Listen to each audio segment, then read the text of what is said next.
ज्ञानयज्ञसूत्रमिन्दुशेखरं कृपाकरं नारदादियोगिवृन्दवन्दितं दिगम्बरं काशिकापुराधिनाथ कालभैरवं भजे।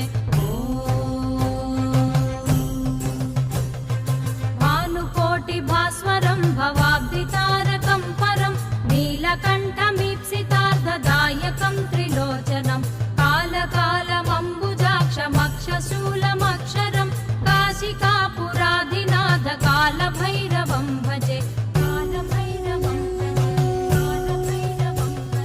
शूलटङ्कपाशदण्डपाणिमादिकारणं श्यामकायमादिदेवमक्षरं निरामयं भीमविक्रमं प्रभुं विचित्रताण्डवप्रियं काशिकापुराधिनाथ कालभैरवं